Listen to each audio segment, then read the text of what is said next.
বিষয়ে খুব আপনারা আমাদের ভালো আশা করেছেন, খুব সুন্দরভাবে উপস্থাপন করেছেন যে আপনারা শীঘ্রই বন্ধু সুসংবাদ পাবেন। আপনারা বন্ধু হন, আপনারা অসুস্থ হন। আর মিডিয়ার অপচয় বিভিন্ন পত্রিকায় লেখালেখি আমি মুহূর্তে আপনাদের কথা শুনি। এজন্য সরকার প্রধান বুদ্ধির বিষয়ে অত্যন্ত পজিটিভ এবং খুব শীঘ্র বুদ্ধির পর্যটনটা বোঝা যাচ্ছে। এখানে শিক্ষামন্ত্রী খুবই পজিটিভ, শিক্ষা কর্মকর্তারা অত্যন্ত আন্তরিক।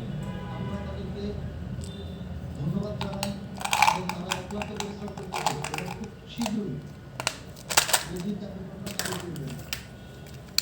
আমি সকলকে বলব আপনারা ফেসবুক, হোয়াটসঅ্যাপ বিভিন্ন এই মন্তব্য করতে